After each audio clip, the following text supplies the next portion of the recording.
बच्चों, good morning. कल हम लोग लाइट का टॉपिक पढ़ रहे थे, रिफ्लेक्शन, प्रकाश का परावर्तन, और कुछ टेक्निकल प्रॉब्लम की वजह से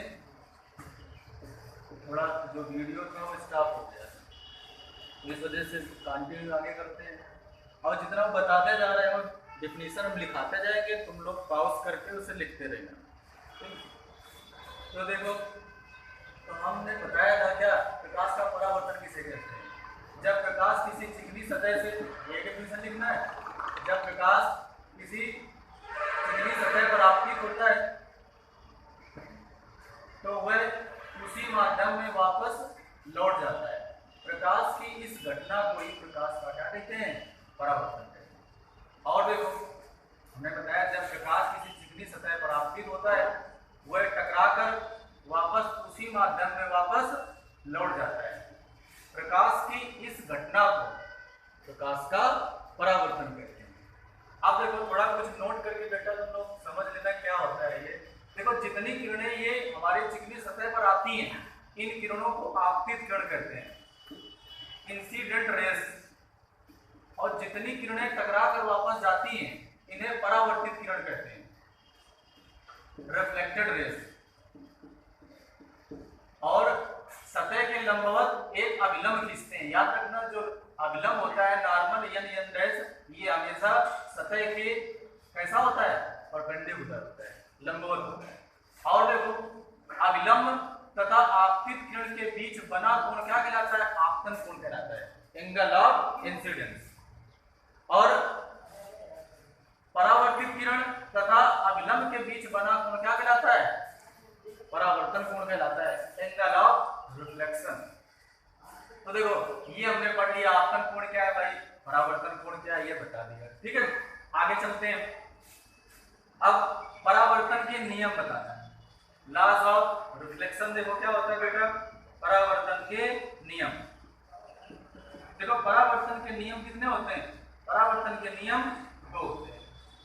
देखो, पहला नियम क्या है, फर्स्ट लॉ क्या होता है, आपतित किरण मतलब इंसिडेंट रेस, आपतित किरण, परावर्तित किरण तथा अभिलंब तीनों एक ही सतह पर उपस्थित होते हैं।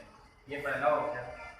दूसरा देखो क्या होता है, आपतन कोण परावर्तन कोण के बराबर होता है। मतलब आपतन कोण बराबर होता है किसके, परावर्तन कोण के बराबर होता है। Angle of incidence always equal to angle of reflection. तो ये हमारा हो गया, ये हो गया क्या, परावर्तन के नियम। आगे चलते हैं बेटा, ये फिगर अपना बना लेना। ठीक है, नोट्स अच्छे से बनाते हैं ना, आपने देखो तुम लोगों को नोट्स पहले भेज चुके हैं, अब वीडियो इसके लिए। अब देखो, तुम्हें बताएं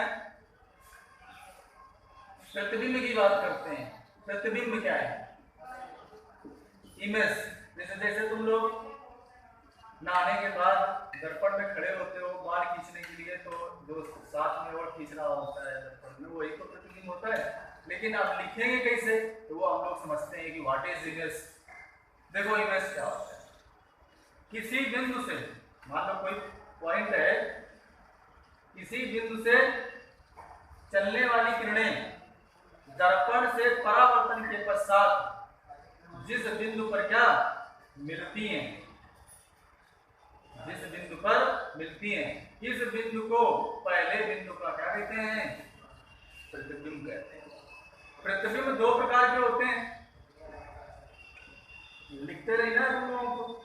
नंबर एक वास्तविक प्रतिबिंब, नंबर दूसरा आभासी प्रतिबिंब, real image and virtual image.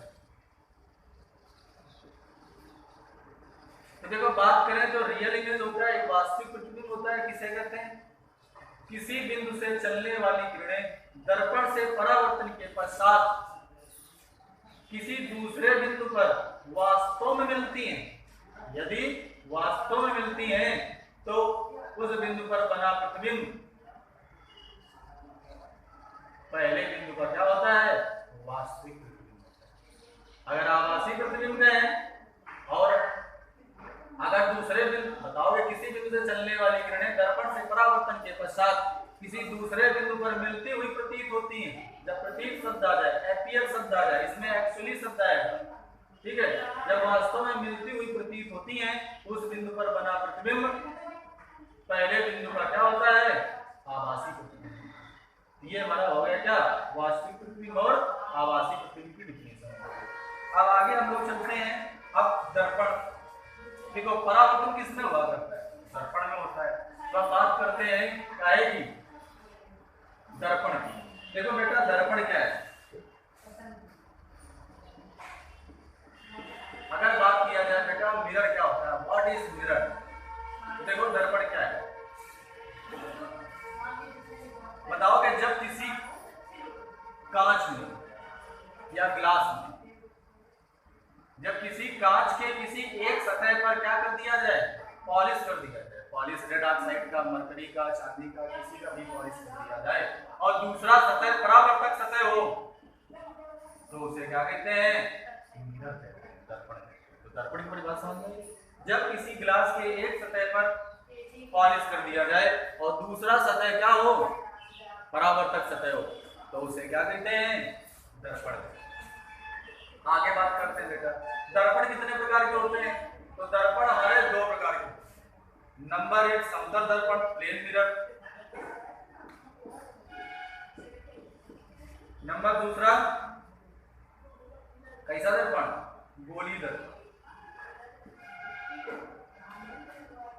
देखो तो बताया जाए समतल दर्पण क्या होता है भाई, तो बताओ कि ऐसा दर्पण, दर्पण का मतलब समझ गए ना, मतलब ग्लास के या कांच के एक सतह पर पॉलिश, ऐसा दर्पण जिसका परावर्तक सतह कैसा हो, समतल हो, समतल माने सीधा हो, बिल्कुल, ये परावर्तक सतह, परावर्तक सतह जहां से प्रकाश लौटकर वापस आएगा, टकरा कर वापस आएगा, बाउंस करेगा, बाउंस बैक। देखो तो बताओगे ऐसा दर्पण जिसका परावर्तक सतह समतल हो, उसे समतल दर्पण कहते हैं। बात समझ गए, तो ये डेफिनेशन लिख लेना। अब बात करते हैं गोली दर्पण, तो ऐसा दर्पण जिसका परावर्तक सतह गोली हो, उसे गोली दर्पण कहते हैं। तो गोली दर्पण दो प्रकार का होता है। नंबर एक अवतल दर्पण, नंबर दूसरा अवतल दर्पण। नंबर एक अवतल दर्पण, नंबर दूसरा क्या उत्तल दर्पण, मतलब concave mirror and convex mirror. देखो बेटा अवतल दर्पण किसे कहते हैं, अवतल दर्पण देखो जितना गोली दर्पण है ये गोले से काटकर बनाए गए होते हैं। जैसे गोला है तो गोले का कोई ना कोई केंद्र होगा और इसकी कोई ना कोई त्रिज्या होगी, रेडियस होगा। तो देखो जैसे गोला है, इतना अगर काट दिया जाए तो इतना गोला भराया और एक तरफ हमने क्या कर दिया, पॉलिश कर दिया, काट करके क्या कर दिया, पॉलिश कर दिया, तो ये क्या बन गया, दर्पण बन गया। कौन सा दर्पण है, ये अवतल दर्पण। बात समझ गए, तो अवतल दर्पण किसे कहते हैं।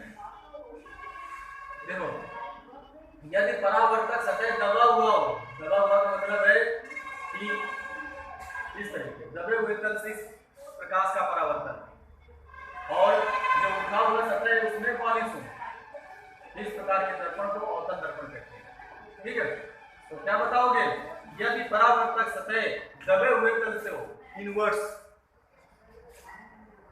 इनवर्स मींस क्या, जो परावर्तन होगा किसमें होगा, दबे हुए तल से।